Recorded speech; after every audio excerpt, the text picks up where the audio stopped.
The overlap of pi. From time to time I review the pi number setting, because I understand that the current methods are not completely correct. In the drawing I present one of my arguments, regarding which I am always given the following conclusion. The chord of an arc will always be less than the length of said arc. True, but in the adjustment of pi, for the sum of arcs and the sum of chords to fulfill the same property, it is necessary to do so under the same conditions, and this does not occur with the sum of sides of inscribed polygons.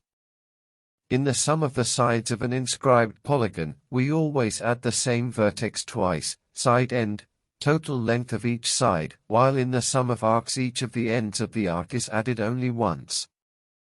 Therefore, we can establish that the sum of chords can exceed the sum of arcs, if the latter overlap or do not repeat the sum of their ends. That is, we value pi as a continuous whole without repeated points, repeated vertices in the sum of triangles. As for the cyclic pi, of which I present a video, its mathematical and geometric properties are so important that it represents a special pi number by itself, even if it were not the correct pi. Although from my point of view, and precisely because of its properties, it must be the correct number pi. There are many ways and means of extracting the cyclic pi from the geometric figures inscribed or relative to the circumference, through simple and direct formulas, from radius, diameter, inscribed and circumscribed squares, etc. But here we are going to put three simple, easy, and differentiate paths, seen in the video of the overlap of pi, and they are, that of the special circumference of pi diameter, of the floating point method, and through the golden ratio or phi number.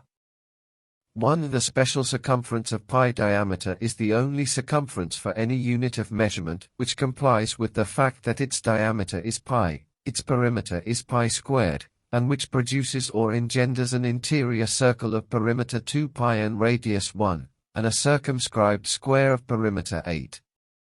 Well, the cyclic pi number is extracted from the interrelation of these parameters.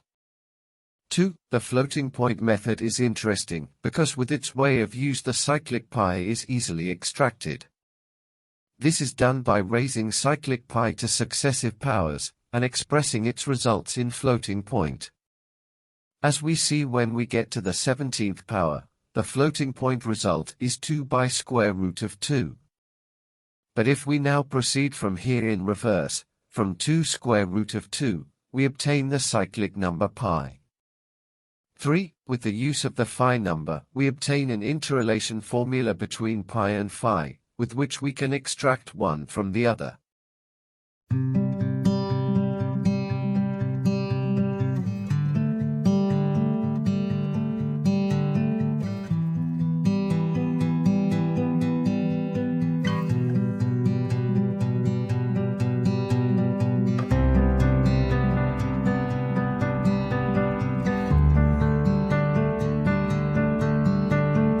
And finally, allow me to explain in a simplified way a property, important from my point of view, which is the property of circumscription of geometric figures, in this case referring to the circumference and its inscribed and circumscribed squares.